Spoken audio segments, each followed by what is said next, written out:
سلیمان نے دیوار کے بارے میں دوسرا محاورہ بولتے ہوئے کہا، میرا خیال ہے کہ اب مجھے تمہارا شاگرد بننا پڑے گا، تم تو واقعی مجھے حیران کرتے جا رہے ہو۔ یہ دیواریں گریا اور نقشے بر دیوار، یہ تو بڑے ادق قسم کے مشورے ہیں، محاورے ہیں۔ عمران نے کہا تو سلیمان بے احتیاط ہنس پڑا۔ ہمارے علاقے کے امام مسجد صاحب ہر جمعۃ المبارک کو باقاعدہ لوگوں کو عربی اور فارسی پڑھاتے ہیں اور میں ان کا شاگرد رشید ہوں۔ سلیمان نے کہا تو عمران نے بے احتیاط ایک طویل سانس لیا۔ اس کا مطلب ہے کہ انہوں نے باقاعدہ تعلیم جاہلوں کا سینٹر کھول رکھا ہے؟ عمران نے مسکراتے ہوئے کہا، اس نے جان بوجھ کر تعلیم بالغاں کی بجائے تعلیم جاہلوں کہا تھا۔ میں تو آپ کی جگہ پڑھ رہا ہوں۔ جیسے جج بدل جاتا ہے کہ جو جج نہ کر سکے اس کی جگہ دوسرا آدمی جج کرتا ہے، سلیمان نے جواب دیا۔ اس کے خوبصورت جواب پر عمران بے احتیاط کھلکھلا کر ہنس پڑا۔ اگر آپ نے مشورہ لینے کا ارادہ بدل دیا ہے تو پھر میں جاؤں؟ سلیمان نے کہا، ہاں مشورہ تو واقعی رہ ہی گیا۔ میں ایک غلطی کر چکا ہوں اور اب اس غلطی کو درست کرنا چاہتا ہوں، لیکن کوئی ترکیب سمجھ میں نہیں آ رہی۔ عمران نے کہا، اللہ تعالیٰ سے توبہ کر لیں اور عاجزی کے ساتھ دعا کریں کہ آپ کو سیدھا راستہ دکھا دے۔ سلیمان نے بڑے سنجیدہ لہجے میں جواب دیا تو عمران بے احتیاط مسکرا دیا۔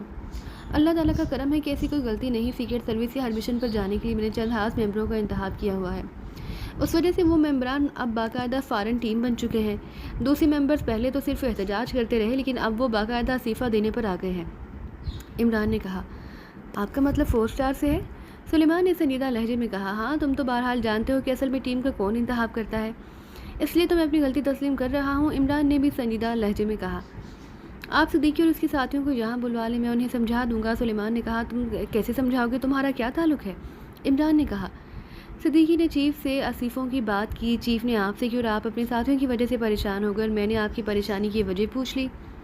چلے میں صدیقی کو فون کر کے یہاں بلواتا ہوں، سلیمان نے کہا۔ لیکن تم انہیں کہو گے کیا؟ عمران نے پوچھا۔ سمجھاؤں گا کہ وہ اچھے بچوں کی طرح مان جائیں اور چاند کی فرمائش نہ کریں، سلیمان نے جواب دیا تو عمران ایک بار پھر ہنس پڑا۔ ٹھیک ہے بلا لو، عمران نے کہا تو سلیمان نے فون کا ریسیور اٹھایا اور نمبر پریس کرنے شروع کر دیے۔ عمران دیکھ رہا تھا کہ اس نے صدیقی کے فلیٹ کا فون نمبر پریس کیا۔ عمران نے ہاتھ بڑھا کر لاؤڈر کا بٹن پریس کر دیا۔ یس صدیقی بول رہا ہوں۔ رابطہ قائم ہوتے ہی صدیقی کی آواز سنائی دی، السلام علیکم ورحمۃ اللہ، سلیمان بول رہا ہوں صدیقی صاحب۔ سلیمان نے کہا، وعلیکم السلام ورحمۃ اللہ۔ سلیمان، خیریت؟ تم نے آج کیسے فون کیا؟ صدیقی نے حیرت بھرے لہجے میں پوچھا۔ صاحب کی پریشانی کو دیکھتے ہوئے میں نے سوچا کہ آپ سے خود ہی بات کر لوں، سلیمان نے کہا۔ صاحب کی پریشانی، تمہارا مطلب عمران صاحب سے ہے؟ کیوں، کیا ہوا ہے؟ صدیقی نے چونک کر پوچھا۔ آپ نے شاید چیف کو کہا کہ آپ 4 اسٹارز استعفے دے رہے ہیں۔ چیف نے صاحب کو فون کر کے بتا دیا اور صاحب اس قدر پریشان ہے کہ مجھ سے ان کی پریشانی دیکھی نہ گئی تو میں نے آپ کو فون کر دیا۔ آپ اگر اسے اپنی توہین نہ سمجھے تو میں آپ کو کال کر رہا ہوں، تو مہربانی کر کے یہاں فلیٹ پر 3 اسٹار سمیت تشریف لے آئیے تاکہ معاملات کو سیٹل کیا جائے اور صاحب کی پریشانی دور ہو سکے۔ سلیمان نے کہا، ارے یہ عمران صاحب کا حلوس ہے سلیمان، اور تمہاری اعلیٰ ظرفی کہ عمران صاحب ہمارے لیے اس قدر پریشان ہو رہے ہیں اور تم ہمیں اس انداز میں بلا رہے ہو۔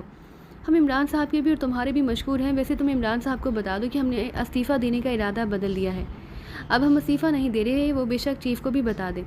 صدیقی نے کہا، ارے آپ نے ارادہ بدل دیا، ویری بیڈ، اس لیے تو صاحب پریشان تھے کہ کہیں آپ ارادہ نہ بدل دیں۔ سلیمان نے کہا تو عمران بے احتیاط اچھل پڑا۔ کیا کہہ رہے ہو تم؟ کیا مطلب؟ کیا عمران صاحب چاہتے ہیں کہ ہم استعفیٰ دے دیں؟ صدیقی نے انتہائی حیرت بھرے لہجے میں کہا، شاید عمران کی طرح یہ بات اس کے لیے بھی نئی اور چونکا دینے والی تھی۔ تو اور کیا، خدا کر کے انہیں یہ موقع مل رہا تھا کہ وہ 4 اسٹارز کے چیف کے عہدے پر قبضہ کر سکیں۔ آپ کو تو معلوم ہے کہ انہوں نے بڑی کوشش کی کہ چیف انہیں سیکرٹ سروس کا ممبر ہی بنا لے، لیکن چیف نے ہر بار صاف جواب دے دیا کہ تمہیں وقتی طور پر تو ہائر کیا جا سکتا ہے، مستقل گلے کا ہار نہیں بنایا جا سکتا۔ لیکن اب انہیں یقین تھا کہ کام بن جائے گا اور وہ جوزف جوانا اور ٹائیگر کو ممبر بنا کر خود 4 اسٹارز کے چیف بن جائیں گے۔ سلیمان نے تفصیل سے جواب دیتے ہوئے کہا تو عمران بے احتیاط ہنس پڑا۔ اگر عمران صاحب چاہتے ہیں کہ ہم استعفیٰ دے دیں تو ہم استعفیٰ دے دیتے ہیں، صدیقی نے کہا، اور یہ بات میں نہیں چاہتا، اسی لیے تو آپ کو بلا رہا تھا۔ سلیمان نے جواب دیا تو عمران نے منہ پر ہاتھ رکھ کر اپنی ہنسی بمشکل روکی۔ تم کیوں نہیں چاہتے؟ اس بار صدیقی نے بھی ہنستے ہوئے کہا۔ ظاہر ہے وہ جانتا تھا کہ سلیمان عمران سے بھی 2 ہاتھ آگے ہے، اس لیے کہ بھی دماغ نہیں ملتے صاحب کے، اگر واقعی چیف بن گئے تو کیا ہوگا، اس لیے ٹھکانے پر ہی رہیں تو بہتر ہے۔ سلیمان نے جواب دیا تو صدیقی بے احتیاط کھلکھلا کر ہنس پڑا۔ عمران صاحب ہیں فلیٹ پر؟ صدیقی نے ہنستے ہوئے کہا، ہاں مسلح پر بیٹھے گڑ گڑا کر دعائیں مانگ رہے ہیں کہ اللہ تعالیٰ آپ کو جلد از جلد استعفیٰ دینے کی توفیق عطا کرے۔ سلیمان نے جواب دیا تو صدیقی ایک بار پھر کھلکھلا کر ہنس پڑا۔ ٹھیک ہے ہم آ رہے ہیں، اللہ حافظ۔ تم نے جھوٹ کیوں بولا؟ تمہیں معلوم نہیں کہ جھوٹ گناہ کبیرہ ہے؟ عمران نے آنکھیں نکالتے ہوئے مصنوعی غصے کا اظہار کیا۔ میں نے جھوٹ نہیں آپ کے دل کی بات کی ہے، ویسے اگر آپ کہیں تو مس جولیا کو بھی فون کر دوں؟ سلیمان نے باقاعدہ توجیہ پیش کرتے ہوئے کہا۔ جولیا کو فون کیوں؟ تاکہ اسے خوشخبری سنائی جا سکے کہ آپ چیف بن رہے ہیں، چاہے 4 اسٹارز کے ہی صحیح بن تو رہے ہیں، سلیمان نے کہا۔ اس لیے جولیا کے لیے خوشخبری کہاں سے آ گئی؟ عمران نے منہ بناتے ہوئے کہا۔ اس لیے کہ مس جولیا کی چیف کی پرستار ہیں۔ آپ کو تو معلوم ہے کہ وہ چیف کے خلاف ایک لفظ بھی نہیں سن سکتی، سلیمان نے کہا۔ تو پھر اس سے کیا ہوتا؟ عمران نے حقیقی حیرت بھرے لہجے میں کہا۔ اسے واقعی سلیمان کی بات سمجھ نہ آئی تھی۔ پھر ڈھول کی بجاؤ گوریوں کا آلاپ شروع ہو جائے گا۔ ڈھول کی بجاؤ گوریوں، سلیمان نے کہا۔ اس کے ساتھ اٹھ کر وہ تیزی سے مڑا اور کمرے سے باہر نکل گیا۔ یہ واقعی اب ہاتھ سے نکلا جا رہا ہے، عمران نے بڑبڑاتے ہوئے کہا۔ اس کے ساتھ اس نے میز پر پڑا رسالہ اٹھا لیا۔ یورپ کے ایک چھوٹے سے ملک فرانس کے دارالحکومت خرابی کے ایک چھوٹے اور سادہ سے آفس نما کمرے میں ایک لمبے قد اور قدرے بھرے ہوئے جسم کا آدمی میز کے پیچھے رکھی ہوئی ریوالونگ چیئر پر بیٹھا ہوا تھا۔ وہ ادھیڑ عمر آدمی تھا اور اس کے سر کے بال آدھے سے زیادہ غائب تھے اور جو باقی آدھے تھے وہ اس قدر گھنگریالے تھے کہ جیسے باریک تار کے اسپرنگ ہوں۔ یہ کیلون تھا اور بظاہر یہ آفس ایک چھوٹے کاروباری فرم کا آفس تھا، لیکن دراصل یہ بلیک تھنڈر کے ایک سب سیکشن کا آفس تھا اور کیلون اس سب سیکشن کا چیف تھا۔ جس سیکشن کا یہ سب سیکشن تھا اسے کے سیکشن کہا جاتا اور اس سب سیکشن کو کے ایم سے سب سیکشن کہا جاتا۔ یہ سب سیکشن بلیک تھنڈر کے لیے ایک ایسا کام گزشتہ 10 سالوں سے کر رہا تھا جس کی اطلاع اگر دنیا میں بسنے والے انسانوں کو ہو جاتی تو یقیناً پوری دنیا اسے اپنے لیے شدید ترین خطرہ قرار دے دیتی۔ یہ سب سیکشن پوری دنیا اسے اپنے لیے شدید ترین خطرہ قرار دیتی تھی۔ یہ سب سیکشن کوئی ہتھیار تیار نہیں کر رہا تھا بلکہ یہ بلیک تھنڈر کے لیے ایسی مخلوق کی تیاری میں مصروف تھا جس سے انسانوں اور جانوروں کی مخلوط نسل تیار کی جا سکتی تھی۔ قدیم ترین دور میں دنیا میں ایسی مخلوق کا ذکر ملتا ہے جسے قدیم دور میں سلاجیم کا نام دیا گیا۔ یہ مخلوق انتہائی طاقتور اور انتہائی خطرناک تھی۔ ان میں کئی انسان ایسے تھے جن کے سر اور چہرے بیل جیسے تھے اور جسم انسانوں جیسے، کئی ایسے تھے جن کے سر اور چہرے انسانوں جیسے تھے لیکن جسم شیر جیسے تھے۔ اسی طرح اس مخلوق کی اور بھی بے شمار نسلیں تھیں۔ ان کے تذکرے نہ صرف قدیم مخطوطوں اور داستانوں میں ملتے تھے بلکہ کئی مقامات پر ان کے نقش اور مٹی کے بنے ہوئے پتلے بھی آثار قدیمہ کی کھدائیوں سے برآمد ہوئے تھے جن پر ان کے بارے میں معلومات بھی درج تھی۔ اور اس کے ماہرین کا کہنا تھا کہ یہ مخلوق پوری دنیا میں پھیلی ہوئی تھی اور چونکہ یہ عام انسانوں سے کہیں زیادہ طاقتور اور پھرتیلے تھے اس لیے یہ انسانوں پر غالب آ جاتے۔ اس پر انسانوں نے انہیں اپنا دشمن سمجھتے ہوئے ان کے ہاتھ کی کوشش کی، لیکن اس مخلوق نے انسانوں کو ختم کرنا شروع کر دیا۔ اس طرح اس مخلوق سلاجیم اور انسانوں کے درمیان ایک مستقل جنگ کی سی صورت پیدا ہوتی چلی گئی جس کا نتیجہ یہ ہوا کہ انسانوں کی تعداد پوری دنیا میں تیزی سے کم ہوتی چلی گئی اور یہ مخلوق دنیا میں پھیلتی چلی گئی جس سے دنیا کا توازن درہم برہم ہونا شروع ہو گیا۔ تو پھر ماہرین کے مطابق اس مخلوق پر اللہ تعالیٰ کا عذاب ٹوٹا اور پوری دنیا میں اس قدر قیامت خیز سیلاب آیا کہ پانی بلند ترین پہاڑیوں کی چوٹیوں تک جا پہنچا اور صرف ایک بڑی مذہبی شخصیت اپنے چند پیروکاروں کے ساتھ زندہ بچ گئی کیونکہ وہ کشتی پر سوار ہو گئے تھے اور اس سیلاب عظیم کی وجہ سے یہ مخلوق بھی مکمل طور پر صفحہ ہستی سے مٹ گئی اور اس مخلوق کے صرف قصے کہانیاں باقی رہ گئیں جبکہ انسانوں کی نسل دوبارہ گوڑائے عرض پر پھیل گئی۔ ماہرین کو اس مخلوق کے ڈھانچوں کی تلاش تھی تاکہ وہ اس پر حتمی تحقیق کر کے اسے ثابت کر سکیں، لیکن ایسا کوئی ڈھانچہ دنیا میں کہیں بھی دستیاب نہ ہوا اور لوگ اسے قصے کہانیاں ہی سمجھنے لگے۔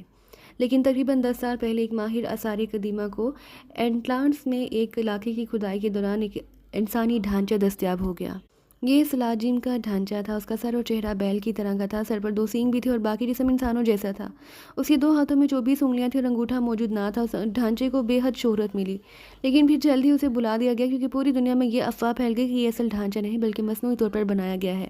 اس افواہ کو پھیلانے کا کام بلیک تھنڈر نے کیا کیونکہ بلیک تھنڈر نے اس ڈھانچے کو اپنی تحویل میں لے لیا اور اس کے ماہرین نے اس کے DNA حاصل کر کے کلوننگ کے ذریعے اس مخلوق کو دوبارہ وجود میں لانے کا فیصلہ کیا تھا کیونکہ ماہرین کے مطابق مخلوق کا دماغ جیسا جانور جیسا تھا، ایسے پالتو جانور جیسا جو آقا کی غلامی کرتے ہیں، جبکہ یہ وصف انسانوں میں نہ تھا۔ انسان بغاوت کر سکتے تھے لیکن سلاجیم بغاوت نہیں کرتے تھے، اس لیے بلیک تھنڈر کے بڑوں نے فیصلہ کیا کہ کلوننگ کے ذریعے اس مخلوق کے وجود کو زندہ کر کے اس کی نسل کشی کی جائے، پھر اس کی تعداد اس قدر بڑھا دی جائے کہ یہ پوری فوج کی صورت میں آ جائے۔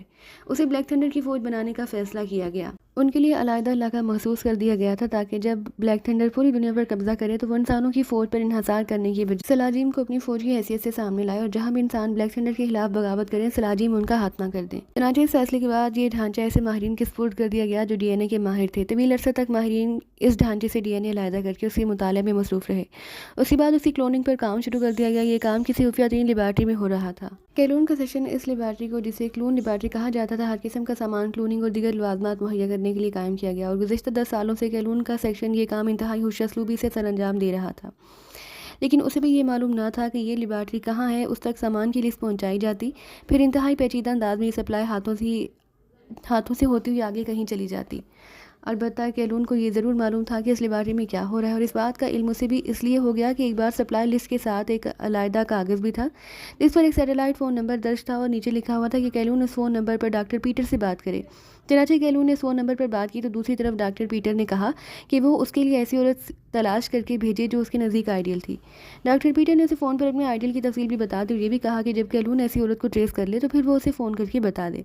پیٹر اس عورت کو لیبارٹری میں لے جانے کے انتظامات خود کرے گا۔ چنانچہ کئی بار اس سلسلے میں کیلون اور ڈاکٹر پیٹر کے درمیان گفتگو ہوئی اور دونوں ہاتھ سے بے تکلف دوست بن گئے۔ پھر کیلون نے اس کی فرمائش پوری کر دی۔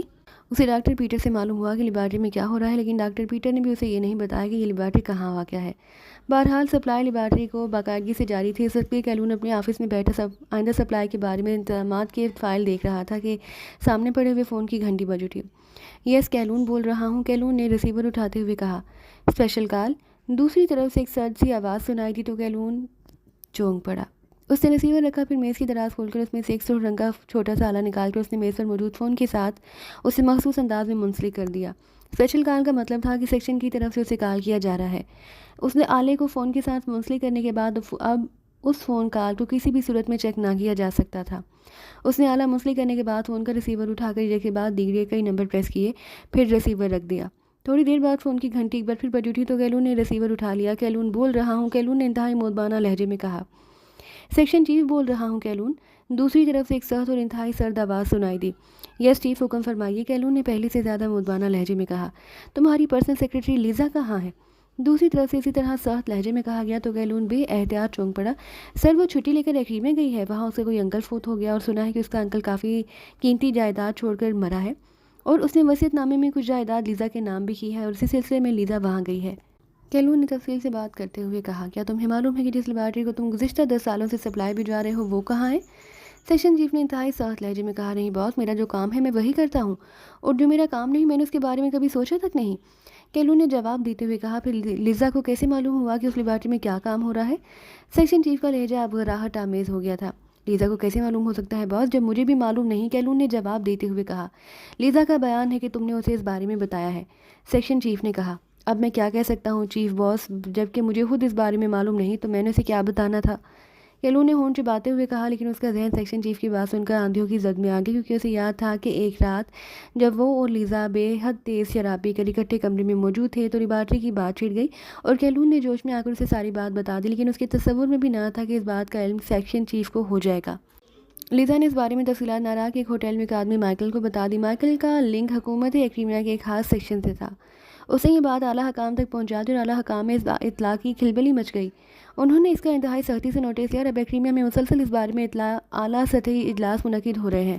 یہ اطلاع جب سیکشن کو ملی تو ہم نے تحقیقات کرائیں، تب پتہ چلا کہ یہ اطلاع لیزا نے فراہم کی ہے۔ لیزا کو گرفتار کیا گیا تو اس نے بتایا کہ یہ بات اسے تم نے بتائی تھی۔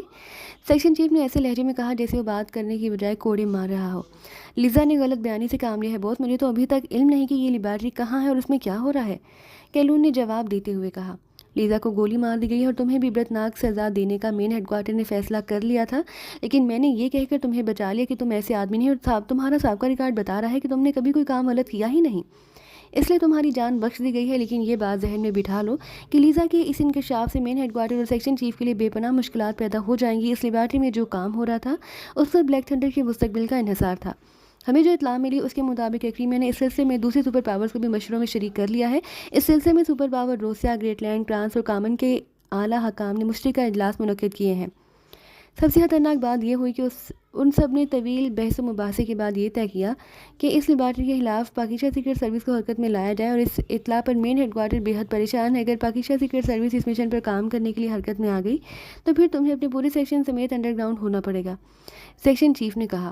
میں نے تو آپ کے حکم کی تعمیل کرنی ہے باس، جو حکم آپ کریں گے اس کی تعمیل ہوگی، کیلون نے کہا۔ اوکے، تمہیں اطلاع دے دی جائے گی، دوسری طرف سے کہا گیا۔ اس کے ساتھ ہی رابطہ ختم ہو گیا تو کیلون نے ریسیور رکھ دیا اور ہاتھ کی پشت سے پیشانی پر آ جانے والا پسینہ صاف کیا۔ اسے یوں محسوس ہو رہا تھا جیسے موت کی وادی سے زندہ واپس آ گیا ہو، لیکن اسے یہ سن کر بے حد حیرت ہوئی کہ تمام سپر پاورز نے لیبارٹری کے خلاف خود حرکت میں آنے کی بجائے پاکستان سیکرٹ سروس کو حرکت میں لانے کا فیصلہ کیا تھا۔ اور مین ہیڈ کوارٹر بھی اس فیصلہ پر پریشان ہے۔ ایک بار تو اس کا دل چاہا کہ وہ کسی سے اس بارے میں معلومات حاصل کرے، لیکن پھر اس نے اپنا ارادہ بدل دیا کہ کہیں اسے بھی غدار نہ سمجھ لیا جائے اور اسے محاورتاً انڈر گراؤنڈ ہونے کی بجائے حقیقتاً انڈر گراؤنڈ کر دیا جائے۔ عمران اپنے فلیٹ میں موجود تھا۔ اس نے صدیقی اور اس کے ساتھیوں سے وعدہ کر لیا تھا کہ وہ چیز کو کہہ کر بیرونی مشن میں ان کے لیے بھی گنجائش پیدا کرا دے گا۔ اس کے ساتھ ساتھ سلیمان نے اپنے طور پر انہیں جس انداز میں بریف کیا کہ وہ فارن جانے والی ٹیم سے زیادہ جہاز سماجی برائیوں کے خلاف کام کر کے ثواب کما رہے ہیں، اس نے بھی صدیقی اور اس کے ساتھیوں کو بے حد متاثر کیا۔ اس لیے وہ مطمئن ہو کر واپس چلے گئے اور عمران نے ان کے جانے کے بعد فون پر بلیک زیرو کو ساری تفصیل بتا دی تھی۔ یہ بھی بتا دیا کہ اب 4 سٹارز استعفے نہیں دیں گے۔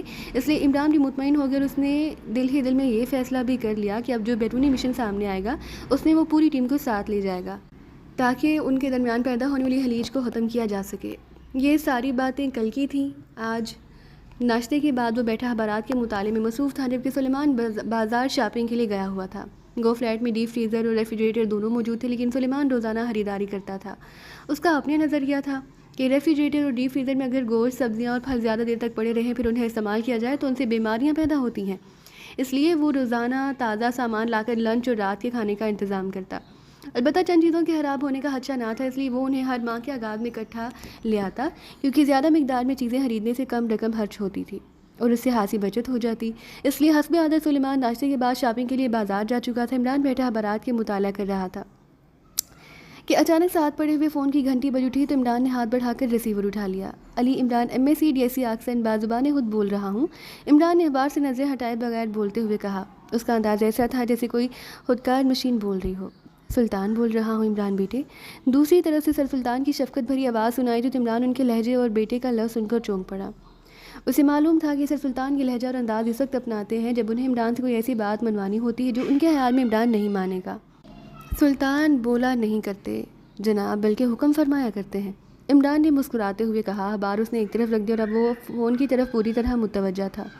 تمہیں پریزیڈنٹ ہاؤس میں بطور نمائندہ خصوصی چیف کال کیا گیا ہے، یا تو تم میرے پاس آ جاؤ اور ہم اکٹھے وہاں جائیں گے، یا پھر تم وہاں اپنے طور پر پہنچ جاؤ، سر سلطان نے کہا۔ آپ حکم دیں تو میں کیا چیف بھی آپ کے حکم کی تعمیل میں پریزیڈنٹ ہاؤس پہنچ سکتا ہے، عمران نے جان بوجھ کر کہا۔ یہ تمہاری اعلیٰ ظرفی ہے بیٹے، بہرحال انتہائی اہم معاملہ ہے اور صدر صاحب وہ تم سے اور تمہاری چیف سے درخواست کرنا چاہتے ہیں، سر سلطان نے کہا۔ اس سے پاکیزہ کو کتنے مفادات حاصل ہوں گے، عمران نے قدرے شرارت بھرے لہجے میں کہا۔ مفادات؟ کیا مطلب؟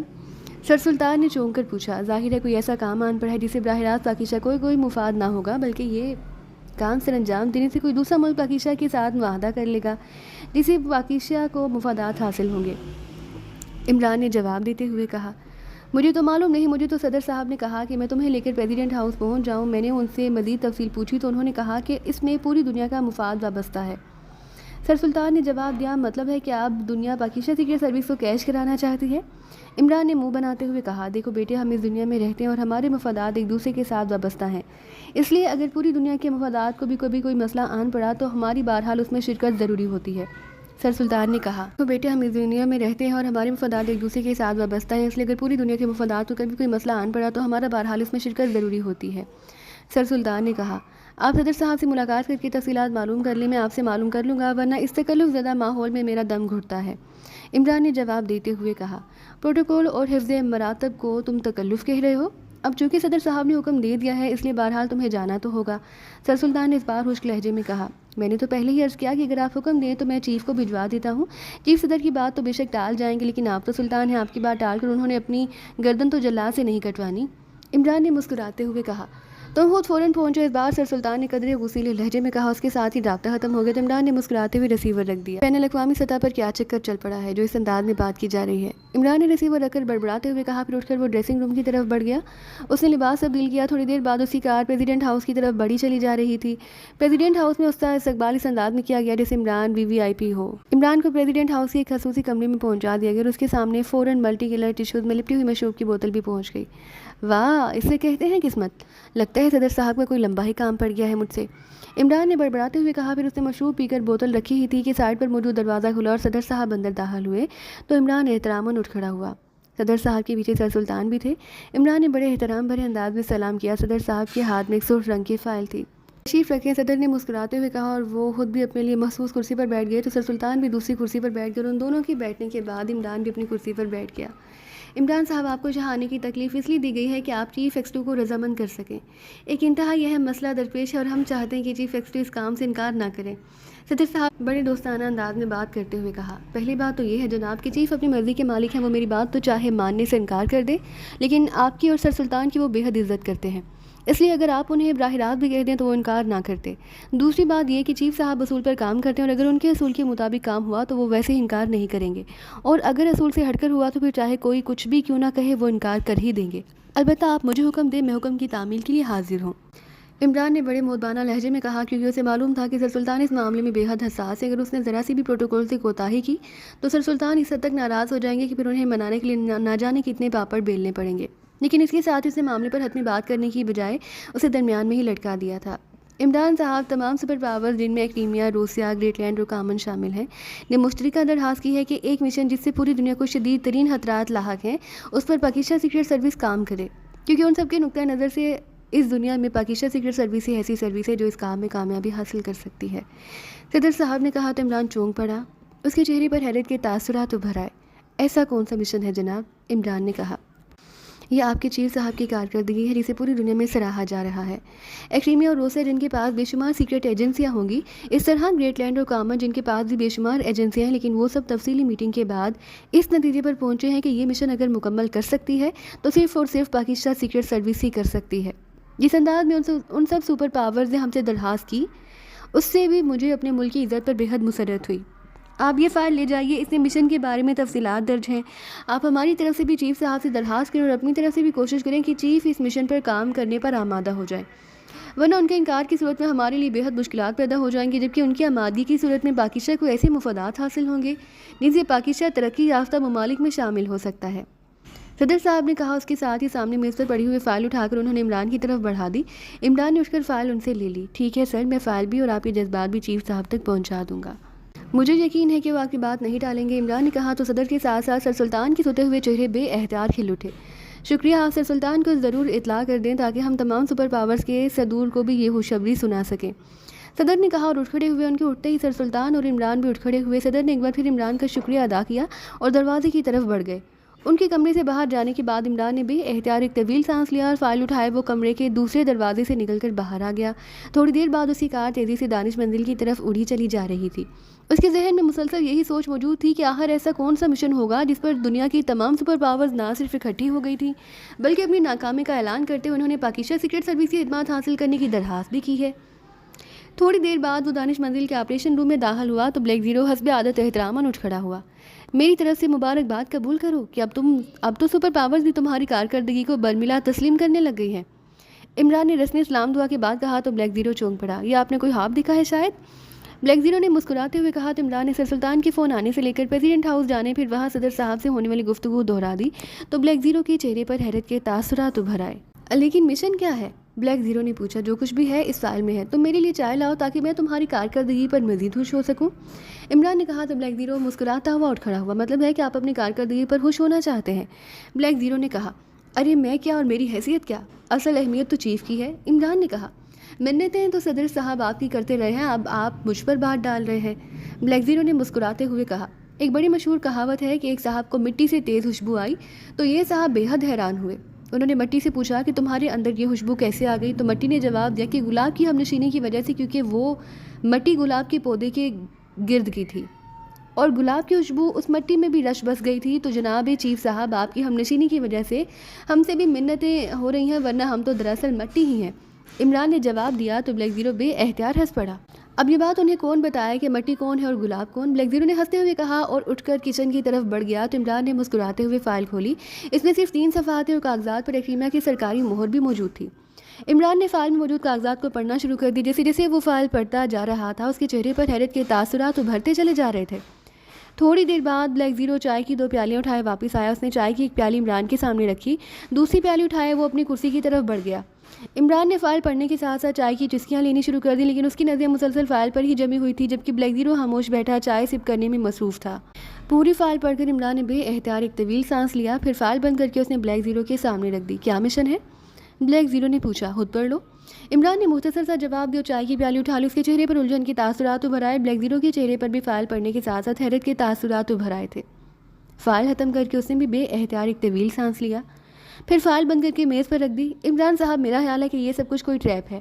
بلیک زیرو نے کہا، میری سمجھ میں نہیں آ رہا کہ ایکریمیا، روسیہ، گریٹ لینڈ اور کامن جیسے ترقی یافتہ ممالک کے حکام پاگل ہو گئے ہیں یا ان سب نے مل کر ہمارا مذاق اڑانے کی کوشش کی ہے، اور مجھے تو حیرت ہے کہ صدر صاحب نے اسے پڑھ کر واپس ان کے منہ پر کوئی کیوں نہیں مار دیا۔ عمران نے قدرے غصیلے لہجے میں کہا، عمران صاحب، جو کچھ اس میں درج ہے اول تو بات یہ ناقابل یقین ہے، ایسا داستان اور قدیم قصہ کہانیوں میں تو ہو سکتا ہے، لیکن سائنس کے موجودہ دور میں ایسی باتیں انتہائی احمقانہ ہیں۔ بلیک زیرو نے کہا تو عمران نے ہاتھ بڑھا کر فون کا ریسیور اٹھایا اور نمبر پریس کرنے شروع کر دیے۔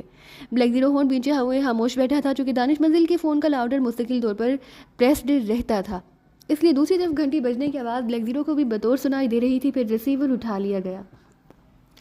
پی اے 2 سیکریٹری وزارت خارجہ، دوسری طرف سے سر سلطان کے پی اے کی آواز سنائی دی۔ علی عمران بول رہا ہوں، سر سلطان سے بات کراؤ۔ عمران نے انتہائی سنجیدہ لہجے میں کہا، یس سر۔ دوسری طرف سے چونک کر لیکن مودبانہ لہجے میں کہا گیا، سلطان بول رہا ہوں۔ سیکریٹری فون کا لنک آف کر دیجیے۔ عمران اسی طرح سنجیدہ لہجے میں کہا، وہ پہلے ہی آف کر دیا گیا ہے، کیا ہوا ہے؟ تم اس قدر سنجیدہ کیوں ہو؟ سر سلطان نے پریشان سے لہجے میں کہا، آپ نے فائل پڑھی ہے؟ عمران نے پوچھا، نہیں، کیوں؟ سر سلطان نے چونک کر کہا، سر سلطان، کیا سپر پاورز کو مذاق اڑانے کے لیے پاکی شاہی ملا ہے کہ انہوں نے اس طرح کی اوٹ پٹانگ باتیں لکھ کر بھجوا دی ہیں اور صدر صاحب نے لازماً فائل پڑھی ہوگی، انہوں نے اسے واپس ان کے منہ پر کیوں نہیں مار دیا؟ عمران نے ہاتھ سے غصیلے لہجے میں کہا، کیا کہہ رہے ہو؟ اوٹ پٹانگ باتیں؟ کیا مطلب؟ کیا لکھا ہوا ہے فائل میں، مجھے بتاؤ۔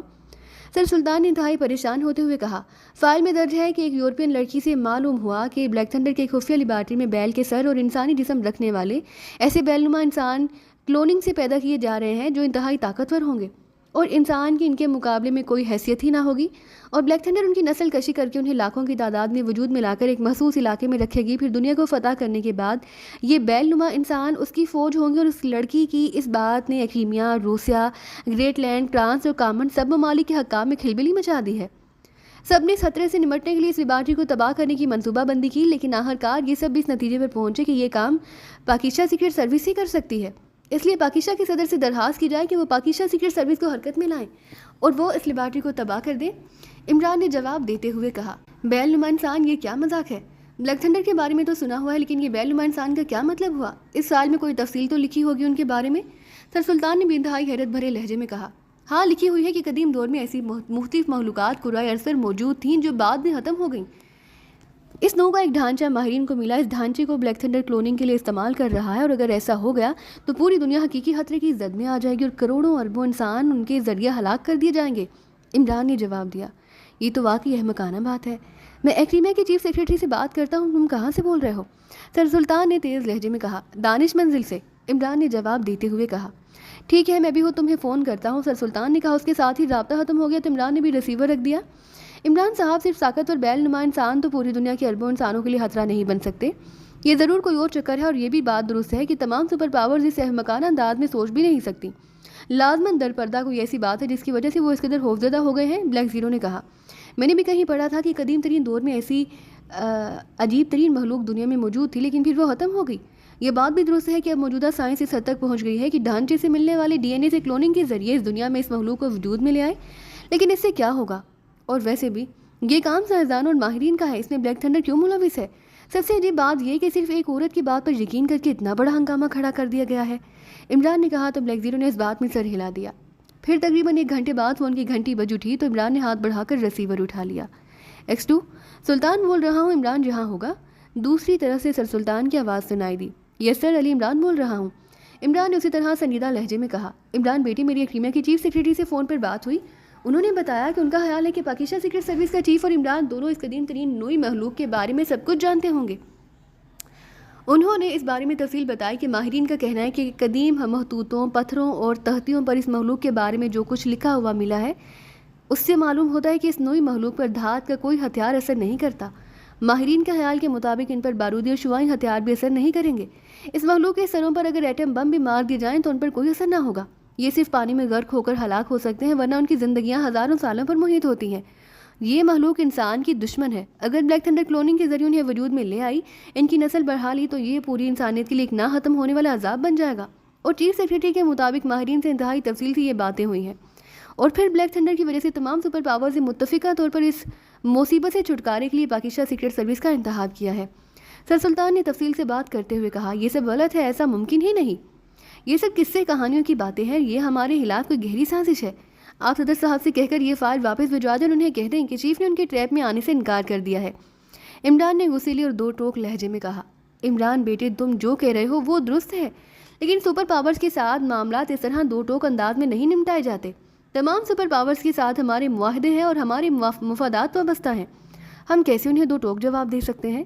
سر سلطان نے اسے خارجی معاملات کی باریکیاں سمجھاتے ہوئے کہا، ان خارجہ معاملات سے آپ خود نمٹیں، بہرحال اس مشن پر پاکستان سیکرٹ سروس کام نہیں کر سکتی۔ عمران نے کہا، عمران بیٹے تم بے شک کام نہ کرو، لیکن یہ فائل اپنے پاس رکھ لو۔ میں صدر صاحب کو کہہ دیتا ہوں اور ایکریمیا کی چیف سیکرٹری کو بھی بتا دیتا ہوں کہ چیف ایکسٹو نے فائل اپنے پاس رکھ لی ہے، وہ خود اس سلسلے میں چھان بین کریں گے۔ اگر یہ مخلوق واقعی انسانیت کش ثابت ہوئی تو چیف نے اس کے خلاف کام کریں گے، ورنہ نہیں۔ پھر ہفتے دو ہفتے بعد ہم یہ کہہ کر فائل واپس کر دیں گے کہ چیف نے جو معلومات حاصل کی ہیں ان کے مطابق یہ مخلوق ایسی نہیں جس سے انسانیت کو خطرہ ہو۔ اس طرح معاملات خود بخود ایڈجسٹ ہو جائیں گے اور پاکستان کے مفادات کو بھی نقصان نہیں پہنچے گا۔ سر سلطان نے کہا، آپ واقعی خارجی معاملات کے ماہر ترین شخص ہیں، بہرحال میں نے جو بات کہہ دی تھی وہ فائنل ہوگی، باقی آپ خود جیسے چاہیں ویسے کریں۔ عمران نے کہا، ویسے میرا مشورہ ہے کہ اس بارے میں معلومات خود حاصل کرو، کیونکہ 5 سپر پاور بیک وقت اتنی احمقانہ باتیں نہیں کر سکتی جیسے تم نے سمجھ لیا۔ ہو سکتا ہے کہ تم جو کچھ سمجھ رہے ہو وہ غلط ہو، معلومات حاصل کرنے میں آخر حرج ہی کیا ہے؟ سر سلطان نے کہا تو عمران بے احتیاط ہنس پڑا۔ آپ کی بات درست ہے، آپ نے واقعی بہت اچھے انداز میں مجھے سمجھایا، اب میں اس سلسلے میں معلومات حاصل کر لوں گا۔ عمران نے ہنستے ہوئے کہا، میری بات ماننے کا بے حد شکریہ۔ سر سلطان نے کہا، اس کے ساتھ ہی رابطہ ختم ہو گیا تو عمران نے ریسیور رکھ دیا۔ عمران صاحب، سر سلطان کی بات درست بھی ہو سکتی ہے، ہو سکتا ہے کہ ہمیں اس بارے میں درست معلومات نہ ہو۔ بلیک زیرو نے کہا، میں نے انسائکلوپیڈیا میں سلسلے میں کافی عرصہ پہلے پڑھا تھا، بہرحال میں دوبارہ لائبریری میں اسے دیکھ لیتا ہوں۔ عمران نے کہا، وہ اٹھ کر لائبریری کی طرف بڑھ گیا۔ لائبریری میں تقریباً 2 گھنٹے گزارنے کے بعد وہ آپریشن روم میں آ گیا۔ کیا ہوا عمران صاحب، کچھ پتہ چلا؟ بلیک زیرو نے اشتیاق بھرے لہجے میں کہا، ہاں معلوم ہوا کہ اس قسم کی مخلوق قدیم ترین دور میں موجود تھی، ان میں سے کچھ تو انسان دوست تھے اور کچھ انسان دشمن، بہرحال پھر امتدانہ زمانہ سے ان کا خاتمہ ہو گیا۔ اس ٹائپ کی مخلوق کے لیے اس دور میں ایک نام مشہور تھا اور وہ تھا سلاجیم۔ اس سلاجیم میں بیل کے سر اور انسانی جسم والی مخلوق کا ذکر بھی ملتا ہے۔ یونان کی قدیم تحریروں میں سے منٹور کا نام دیا گیا ہے اور انسائکلوپیڈیا میں درج ہے کہ اسے اس دور کی ریاست اٹکا کے ایک سورما تھیوس نے قتل کیا، اور ایک تختی پر ایک تصویر بھی ملی ہے جس میں ایک بیل نما انسان کو ایک عام انسان تلوار کے ذریعے ہلاک کر رہا ہے۔ تصویر میں انسان نے اس مخلوق کا سر ایک ہاتھ سے تھام رکھا ہے اور اس کے سینے پر پیر رکھا ہوا ہے، اس کے دوسرے ہاتھ میں تلوار ہے۔ اس کا مطلب ہے کہ چیف سیکرٹری ایکریمیا نے جو بتایا کہ اس مخلوق پر نہ تو کوئی دھات کا ہتھیار اثر کرتا ہے نہ ہی بارودی اور شعاعی ہتھیار، غلط ہے۔ جب قدیم دور میں اسے تلوار سے ہلاک کیا جا سکتا تھا تو جدید دور میں میزائل اور گولیوں سے اس مخلوق کا خاتمہ کیوں نہیں کیا جا سکتا؟ عمران نے جواب دیتے ہوئے کہا۔ پھر اس سے پہلے کہ بلیک زیرو کوئی جواب دیتا، فون کی گھنٹی بج اٹھی تو عمران نے ہاتھ بڑھا کر ریسیور اٹھا لیا۔ X2 عمران نے مخصوص لہجے میں کہا، اس کا خیال تھا کہ سر سلطان کا فون ہوگا، وہ صدر سے بات کر کے اسے بتانا چاہتے ہوں گے کہ انہوں نے صدر سے کیا کہا۔ صدیقی بول رہا ہوں چیف، لیکن دوسری طرف سے صدیقی کی آواز سن کر وہ بے احتیاط چونک پڑا، ساتھ بیٹھا ہوا بلیک زیرو بھی چونک پڑا۔ یہ کیوں براہ راست کال کی ہے؟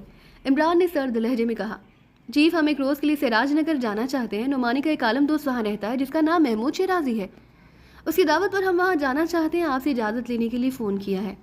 صدیقی نے مودبانہ لہجے میں کہا، کس مضمون کا عالم ہے اور اس کا پورا پتہ اور فون نمبر کیا ہے، تاکہ اگر تمہاری ضرورت پڑے تو تمہیں کال کیا جا سکے؟ عمران نے کہا، چیف فون نمبر تو انہوں نے بتایا ہے لیکن پتہ صرف سراج نگر بتایا ہے، ان کا کہنا ہے کہ سراج نگر میں ہم کسی سے پوچھ لیں تو ہمیں ان تک پہنچا دیا جائے گا، اور نعمانی کو معلوم ہے کہ وہ کس موضوع کے عالم ہے، اس نے تفصیل نہیں بتائی اور وہیں ہمیں ساتھ لے جا رہا ہے۔ صدیقی نے کہا، ساتھ ہی فون نمبر بتا دیا، ٹھیک ہے تم جا سکتے ہو، عمران نے کہا اور ریسیور رکھ دیا۔ اب میں فلیٹ پر جا رہا ہوں، یہ معاملہ تو ختم ہوا، البتہ فائل تم سیف میں رکھ دو، ہفتے 2 ہفتے بعد اسے واپس کر دیں گے، عمران نے اٹھتے ہوئے کہا، اور بلیک زیرو نے اس بات میں سر ہلا دیا۔ پھر تھوڑی دیر بعد عمران فلیٹ میں پہنچ گیا۔ سلیمان فلیٹ میں موجود تھا، عمران آ کر سیٹنگ روم میں بیٹھا ہی تھا کہ فون کی گھنٹی بج اٹھی تو عمران نے ریسیور اٹھا لیا۔ علی عمران ایمبیسی DSC آکسن بول رہا ہوں، عمران نے اپنے مخصوص لہجے میں کہا۔ میں بول رہا ہوں عمران صاحب، ہم 4 اسٹار سراج نگر میں ایک سید چراغ شاہ صاحب کی قبیل کے صاحب محمود شیرازی سے ان کی دعوت پر ملنے جا رہے ہیں۔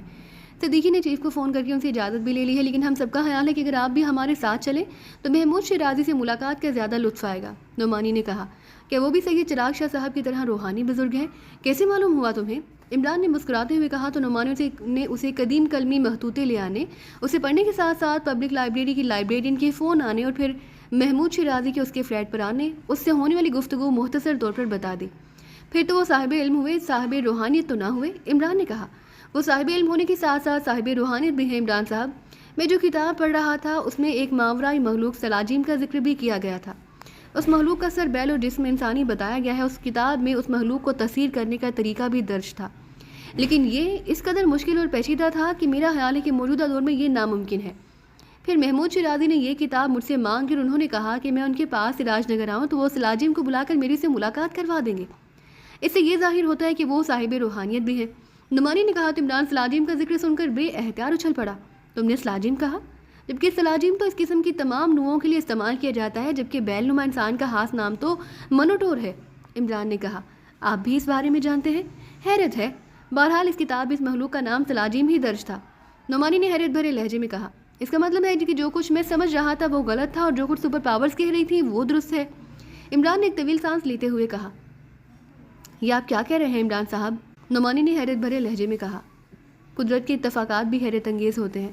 تمہارے چیف کے پاس ایک خیمے کی صدر نے ایک فائل بھجوائی کہ بلیک تھنڈر اس منوٹور یا بقول تمہارے سلاجیم کی کلوننگ کر کے اس کا وجود دوبارہ وجود میں لا رہی ہے، اور تمام سپر پاورز کا یہ متفقہ فیصلہ تھا کہ بلیک تھنڈر سے اگر کوئی سروس سے مقابلہ کر سکتی ہے تو باقیشہ سیکرٹ سروس ہی کر سکتی ہے۔ اس لیے انہوں نے چیف سے درخواست کی کہ وہ اس معاملے میں دلچسپی لے۔ چیف نے فائل میرے پاس بھجوا دی۔ میں نے اس بارے میں انسائکلوپیڈیا کا مطالعہ کیا اور سلاجیم اور منوٹور کے بارے میں اس میں جو تفصیلات درج ہیں اس کے مطابق یہ ایسی ضرر رساں مخلوق نہ تھی کہ جس سے پوری دنیا کے انسانوں کو خطرہ ہو۔ اس لیے میں نے اپنی رپورٹ لکھ کر فائل چیف کو واپس بھجوا دی کہ یہ مشن نہیں بنتا، اور ابھی میں یہ فائل بھیج کر فارغ ہی ہوا ہوں کہ فوراً تمہارا فون آ گیا اور تم نے اس مخلوق کی بات کی ہے۔ عمران نے تفصیل بتاتے ہوئے کہا، پھر تو عمران صاحب محمود شیرازی سے اس بارے میں بات چیت ہو سکتی ہے۔ نعمانی نے کہا، ہاں میں تمہارے ساتھ چلوں گا، اگر اس معاملے میں کوئی مفید بات نہ بھی معلوم ہو سکی تب بھی اس ایک عالم سے ملاقات میرے لیے مسرت کا باعث ہوگی۔ عمران نے کہا، تو پھر آپ فلیٹ پر رہیں، آپ کو وہیں سے پک کر لیں گے۔ نعمانی نے کہا، ٹھیک ہے۔ عمران نے جواب دیا تو دوسری طرف سے اللہ حافظ کہہ کر ریسیور رکھ دیا گیا، تو عمران نے بھی ایک طویل سانس لیتے ہوئے ریسیور رکھ دیا۔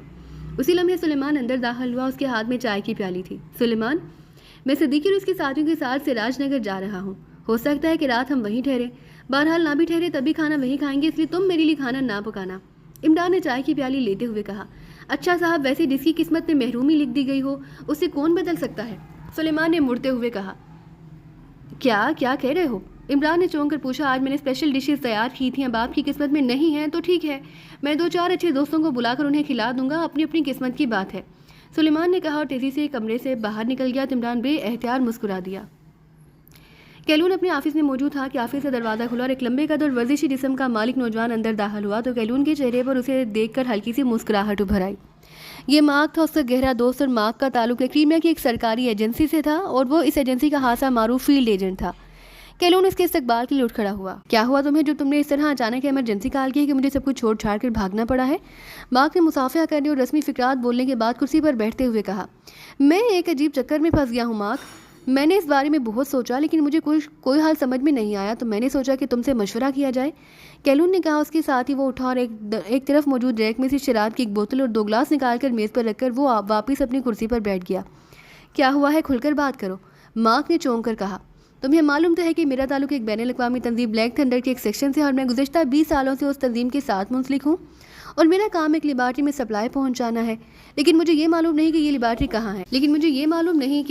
کہاں ہے۔ میری ایک پرسنل سیکریٹری تھی لیزا، بے حد خوبصورت اور نوجوان لڑکی تھی، اس لیے وہ میری ماتحت ہونے کے ساتھ ساتھ دوست بھی تھی۔ پھر ایک روز باتوں میں نے اسے بتا دیا کہ لیبارٹری میں دراصل کیا ہو رہا ہے۔ مجھے بھی اتفاق سے اس کا علم ہوا تھا۔ لیزا چھٹی لے کر والنگٹن گئی، وہاں وہ کریمیا کی کسی ایجنٹ کے ہتھے چڑھ گئی۔ اس نے اسے لیبارٹری میں ہونے والی ریسرچ کے بارے میں بتا دیا۔ اس پر کریمیا کے اعلیٰ حکام میں کھلبلی مچ گئی اور اس کی اطلاع ہماری تنظیم کو بھی ہو گئی۔ چنانچہ اس لیزا کو وہیں کریمیا میں گولی مار کر ہلاک کر دے گی، اور مجھ سے بھی سخت باز پرس ہوئی، لیکن میں صاف مکر گیا کہ مجھے تو یہ کچھ معلوم ہی نہیں، جس پر مجھے بتایا گیا کہ کریمیا اور دیگر سپر پاورز نے فیصلہ کیا کہ بلیک تھنڈر کی اس لیبارٹری کے خلاف مشن باقیشہ سیکرٹ سروس کو دیا جائے۔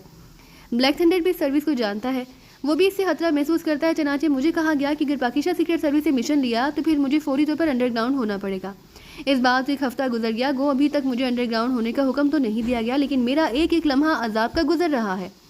ہو سکتا ہے کہ کسی وجہ سے باقیشہ سیکرٹ سروس یہ مشن نہ لے، اس طرح میری جان بخشی ہو سکتی ہے، لیکن میں تو اس بارے میں کچھ جانتا ہی نہیں، اس لیے میں نے تمہیں کال کیا کہ تم مجھے مشورہ دو کہ میں کیا کروں اور کیا نہ کروں۔ کیلون نے تفصیل بتاتے ہوئے کہا، ارے ویری بیڈ، تم تو واقعی بری طرح پھنس گئے ہو۔ کیا تمہیں اصلی لیبارٹری کے محلے وقوع کا علم ہے؟ مارک نے کہا، نہیں، بالکل نہیں۔ کیلون نے جواب دیا۔ کیا اس لیزا کو معلوم تھا؟ مارک نے پوچھا۔ نہیں، اسے صرف اس بات کا علم تھا کہ وہاں کیا ہو رہا ہے، اور بس، کیلون نے جواب دیا۔ یہ تو واقعی مسئلہ ہو گیا۔ پاکستان سیکرٹ سروس دنیا کی انتہائی تیز اور فعال ترین سروس ہے، اور انہوں نے اگر یہ مشن لے لیا تو وہ لیزا سے آغاز کریں گے اور سب سے پہلے تم پر چڑھ دوڑیں گے۔ تم چاہے اس لیبارٹری کا محل وقوع نہ بھی جانتے ہو، تب بھی اس لیبارٹری کو سپلائی تو بھجواتے ہو۔ وہ اس سپلائی چین کو ٹریس کر کے اس کے ذریعے لیبارٹری تک پہنچ جائیں گے۔ تمہاری سیکشن کی بات درست ہے، تمہیں بہرحال انڈر گراؤنڈ ہونا پڑے گا، لیکن تمہاری یہ بات بھی درست ہے کہ تمہارے سیکشن والے تمہیں گولی مار کر بھی تم سے ہمیشہ کے لیے جان چھڑوا سکتے ہیں۔ مارک نے انتہائی تشویش بھرے لہجے میں کہا۔ یہی کھٹکا تو مجھے ہے، اسی لیے تو میں نے تمہیں بلوایا ہے، کیلون نے کہا۔ میرا مشورہ ہے کہ تم اپنے سیکشن چیف کو اعتماد میں لے کر خود ہی انڈر گراؤنڈ ہو جاؤ، ورنہ ایسے موقعوں پر واقعی پوری تنظیم یا لیبارٹری کو بچانے کے لیے کارکنوں کی قربانی دے دی جاتی ہے، مارک نے کہا۔ میں خود سیکشن چیف سے بات نہیں کر سکتا اور نہ میرا اسے کوئی رابطہ ہے اور نہ ہو سکتا ہے، کیلون نے کہا۔ تو پھر دوسری صورت یہ ہے کہ تم خود یہ جگہ چھوڑ کر اپنے آپ کو انڈر گراؤنڈ کر لو۔